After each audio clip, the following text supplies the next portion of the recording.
네, 하나님 말씀 보겠습니다. 누가복음 13장 1절에서 21절 말씀입니다. 누가복음 13장 1절에서 21절 말씀입니다. 우리 교독하겠습니다. 바로 그때 몇몇 사람이 와서 빌라도가 갈릴리 사람들을 학살해서 그 피를 그들이 바치려던 희생 제물에 섞었다는 사실을 예수께 일러드렸다. 예수께서 그들에게 대답하셨다. 이 갈릴리 사람들이 이런 변을 당했다고 해서 다른 모든 갈릴리 사람보다 더 큰 죄인이라고 생각하느냐? 그렇지 않다. 내가 너희에게 말한다. 너희도 회개하지 않으면 모두 그렇게 망할 것이다. 또 실로암에 있는 탑이 무너져서 치어 죽은 18사람은 예루살렘에 사는 다른 모든 사람보다 더 많이 죄를 지은 사람이라고 생각하느냐? 그렇지 않다. 내가 너희에게 말한다. 너희도 회개하지 않으면 모두 그렇게 망할 것이다.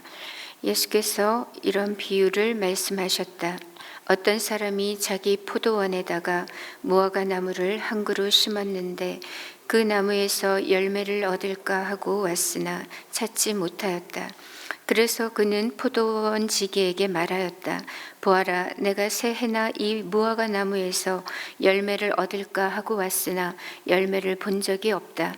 찍어버려라. 무엇 때문에 땅만 버리게 하겠느냐? 그러자 포도원 지기가 그에게 말하였다. 주인님, 올해만 그냥 두십시오. 그동안에 내가 그 둘레를 파고 거름을 주겠습니다. 그렇게 하면 다음 철에 열매를 맺을지도 모릅니다. 그때 가서도 열매를 맺지 못하면 찍어 버리십시오. 예수께서 안식일에 회당에서 가르치고 계셨다. 그런데 거기에 18해 동안이나 병마에 시달리고 있는 여자가 있었는데 그는 허리가 굽어 있어서 몸을 조금도 펼 수 없었다. 예수께서는 이 여자를 보시고 가까이 불러서 말씀하시기를 여자야, 너는 병에서 풀려났다 하시고 그 여자에게 손을 얹으셨다. 그러자 그 여자는 곧 허리를 펴고 하나님께 영광을 돌렸다. 그런데 회당장은 예수께서 안식일에 병을 고치신 것에 분개하여 무리에게 말하였다. 이를 해야 할 날이 엿새가 있으니 엿새 가운데서 어느 날에든지 와서 고침을 받으시오. 그러나 안식일에는 그렇게 하지 마시오. 주님께서 그에게 대답하셨다. 너희 위선자들아, 너희는 저마다 안식일에도 소나 나귀를 외양간에서 풀어내어 끌고 나가서 물을 먹이지 않느냐? 그렇다면 아브라함의 딸인 이 여자가 18해 동안이나 사탄에게 매여 있었으니 안식일이라도 이 매임을 풀어주어야 하지 않겠느냐? 예수께서 이 말씀을 하시니 그를 반대하던 사람들은 모두 부끄러워하였고 무리는 모두 예수께서 하신 모든 영광스러운 일을 두고 기뻐하였다. 예수께서 말씀하셨다. 하나님 나라는 무엇과 같은가? 그것을 무엇에다가 비길까? 그것은 겨자씨의 다음 경우와 같다. 어떤 사람이 겨자씨를 가져다가 자기 정원에 심었더니 자라서 나무가 되어 공중의 새들이 그 가지에 깃들였다. 예수께서 다시 말씀하셨다. 하나님 나라를 무엇에다가 비길까? 함께 읽습니다. 그것은 누룩의 다음 경우와 같다. 어떤 여자가 누룩을 가져다가 가루 서말 속에 섞어 넣었더니 마침내 온통 부풀어 올랐다. 아멘. 오늘 본문의 내용이 좀 많죠. 주제는 4가지로 나타나고 있습니다. 먼저 첫 번째 예수님의 메시지는 회개하라입니다.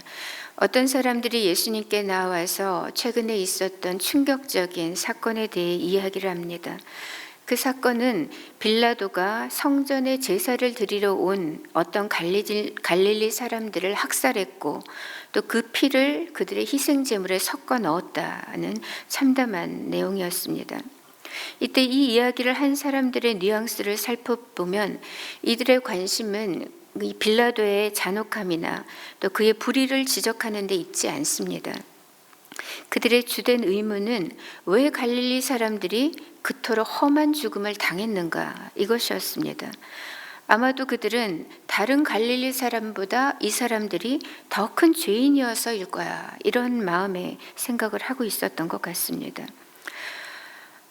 하지만 이에 대한 예수님의 생각은 전혀 달랐습니다. 예수님은 이 갈릴리 사람들이 이 같은 변을 당했다고 해서 다른 모든 갈릴리 사람보다 더 큰 죄인이라고 생각하느냐? 그렇지 않다. 너희도 회개하지 않으면 모두 그렇게 망할 것이다. 이런 말씀을 하십니다. 즉 변을 당한 갈릴리 사람들이 더 큰 죄인이어서 그런 일을 당한 것이 아니라는 거예요. 그러면서 어떤 결론을 내리시는가 하면 너희도 회개하지 않으면 모두 그렇게 망할 것이다. 이렇게 말씀하십니다.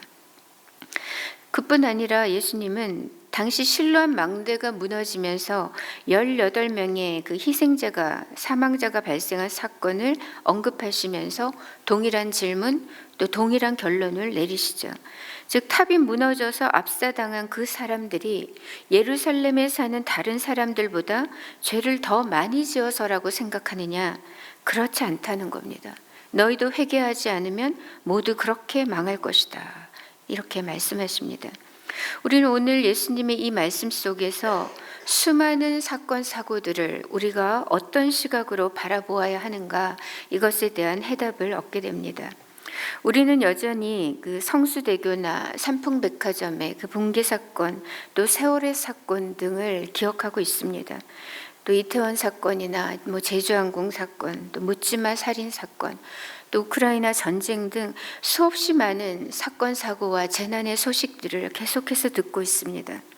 그렇다면 그런 충격적인 사고들을 우리가 대할 때 우리는 어떤 생각 또 어떤 자세를 가져야 하는 것일까요? 오늘 예수님의 말씀에 의하면 사고 희생자들을 정죄하거나 비난해서는 안 된다는 겁니다. 욥의 친구들처럼 그들을 마음대로 단죄하고 정죄하고 그들이 죄가 많아서 그들에게 뭔가 숨은 죄가 많이 있어서 그렇다고 이렇게 생각하지 말라는 겁니다. 오늘 예수님의 포커스는 회개에 있습니다. 우리가 회개하는 것에 있다는 거예요. 이 충격적인 사건 사고의 소식이 들릴 때 우리는 그것을 1차적으로 우리 자신의 회개의 기회로 삼아야 한다는 것입니다. 한 번 죽는 것은 사람에게 정해진 것이고 모든 죽음은 그 양태와 시기만 다를 뿐이지 누구나 다 죽습니다. 중요한 것은 근본적으로 이 죽음의 문제 자체를 해결하는 것이고 나아가 죽음 이후를 준비하는 것입니다. 이것이 올바르고 지혜로운 우리의 자세라는 거죠. 타산지석의 마음가짐으로 우리 자신의 영혼을 돌아보고 회개해야 한다는 것입니다. 모든 죄인에게 닥친 그 죽음의 문제를 근원적으로 해결하는 것이 바로 회개입니다. 그래서 세례 요한은 우리에게 회개에 합당한 열매를 맺으라고 그렇게 목청 높여 외쳤고, 또 예수님께서 공생애를 시작하시면서 가장 먼저 외치신 말씀이 회개하라, 천국이 가까웠다 였습니다. 우리의 자세는 오늘 나는 죽음 이후의 삶이 준비되어 있는가, 오늘 밤이라도 나는 천국에 들어갈 준비가 되어 있는가, 이것을 먼저 체크하는 것입니다. 남의 이야기를 할 때가 아니라는 거죠. 너 자신의 영혼을 돌아보지 않고 회개하지 않으면 너도 그들과 똑같이 망하게 될 것이다. 결론은 똑같다는 겁니다. 수많은 사건 사고를 바라보는 우리의 1차적인 자세는 나를 돌아보는 회개의 기회, 그것으로 삼으라는 것이고, 또 우리의 심령에 회개의 열매를 맺는 것이 가장 중요하다는 말씀입니다. 두 번째로 오늘 본문을 통해 주시는 메시지는 열매 맺는 삶, 그리고 중보하는 삶의 중요성입니다. 회개를 촉구하신 예수님은 이어서 열매 맺지 못하는 무화과 나무의 비유를 말씀하고 계십니다. 어떤 사람이 무화과 나무를 심었죠. 시간이 흘러서 잎은 무성해졌고 이제 열매를 맺을 때가 되었는데 그로부터 3년이 지나도 아무런 열매가 없는 겁니다. 그래서 기다리다 못한 주인이 포도원 주인 지기에게 그 나무를 찍어버리라고 하죠. 그랬더니 포도원 지기가 그 주인에게 간청합니다. 주인님, 한 해만 더 두고 보시면 안 될까요? 그동안 제가 좀 더 신경 써서 살피고 거름도 주겠습니다. 그렇게 하면 아마 다음 철에는 열매를 맺을 수 있을 겁니다. 만약 그래도 열매를 맺지 못한다면 그때 가서 찍어버려도 되지 않겠습니까? 한 번만 더 기회를 주시죠. 라고 당부하죠. 제가 어릴 적 기억으로는 무화과 나무가 길가에 있었던 것을 기억합니다. 무화과 나무는 생명력이 좋은 나무이고요. 또 꽃이 안으로 피어서 마치 꽃이 없는 것 같다고 해서 무화과라고 불리죠. 그런데 오늘 비유를 보면 이 주인이 무화과 나무를 길가가 아니라 자신의 포도원에다가 심습니다. 이것은 다분히 의도성을 가지고 있는 겁니다. 주인은 특별히 무화과 나무의 열매를 얻고 싶어서 자기의 그 비옥한 포도원에다가 의도적으로 무화과 나무를 심은 겁니다. 주인의 목적은 단 하나입니다. 열매죠. 무화과 열매였습니다. 시간이 흘러서 무화과 나무는 자라서 잎이 무성해졌습니다. 열매를 맺을 시점이 지났죠. 그래서 한껏 기대에 부풀어 있는데 1년, 2년, 3년이 지나도 도무지 열매가 맺히질 않는 겁니다. 그래서 주인은 이 나무에 문제가 있다는 것을 직감하고 포도원 지기에게 나무를 찍어버리라고, 없애버리라고 합니다.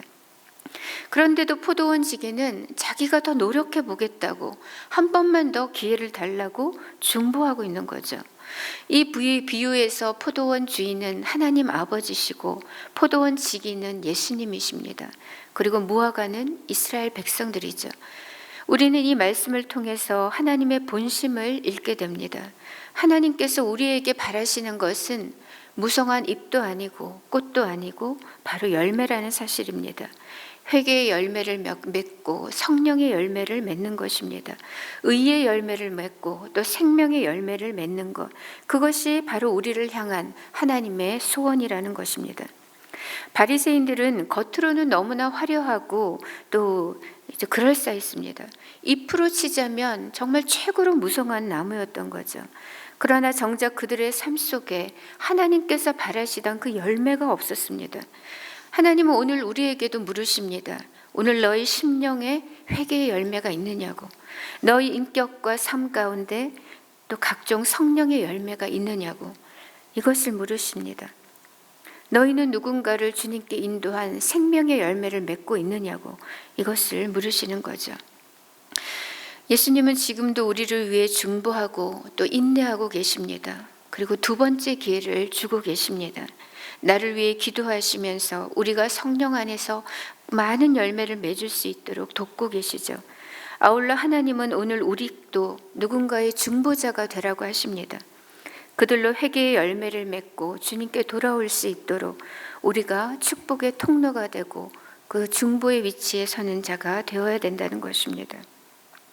세 번째로 오늘 주님의 메시지는 안식일에 대해서 다시 말씀하시는데요. 생명을 살리고 자유케 하는 날이 안식일이라는 것입니다. 이 안식일 논쟁은 지난 이제 누가복음 6장에서도 있었는데요. 오늘 또다시 예수님과 회당장 사이에 이 안식일 문제로 스파크가 튀었습니다. 예수님께서 회당에서 말씀을 가르치고 계셨습니다. 그런데 그곳에 자그마치 18년 동안이나 허리가 꺾여서 펴지 못하는 한 여인이 있었던 겁니다. 그런데 그녀가 왜 그렇게 되었는가 하니까 그 원인이 귀신이 들려서 그렇다는 거예요. 모든 질병이 다 귀신 들려서 일어나는 것은 아닙니다. 하지만 적어도 이 경우에, 이 여인의 경우는 그랬다는 것입니다.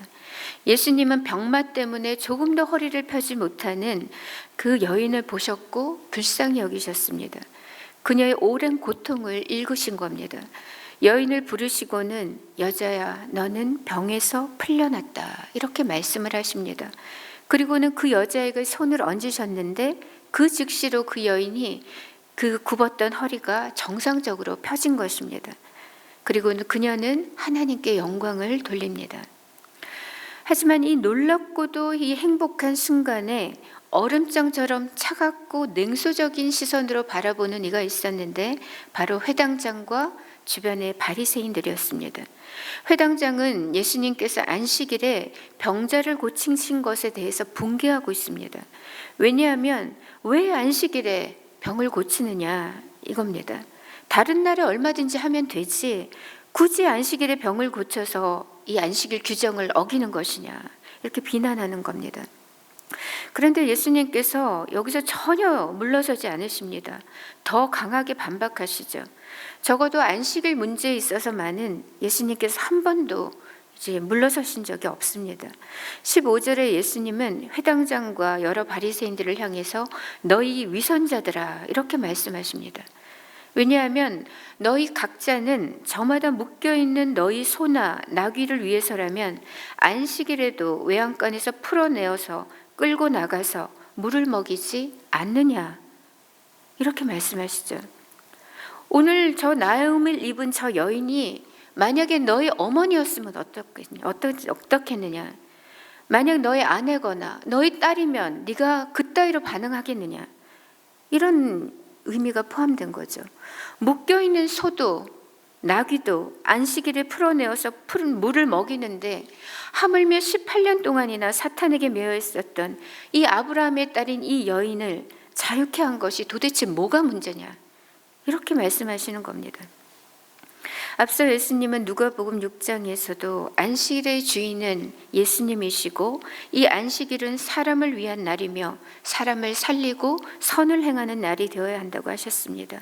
마찬가지로 안식일은 마귀로부터 사람을 자유케 하는 날이 되어야 한다는 겁니다. 치유케 하는 날이 되어야 한다는 거예요. 가장 소중한 가치, 하나님 보실 때 가장 중요한 것은 이날 저날을 따지는 것이 아니라 생명을 사랑하고 살려내고 온전케 하는 것에 있다는 것입니다.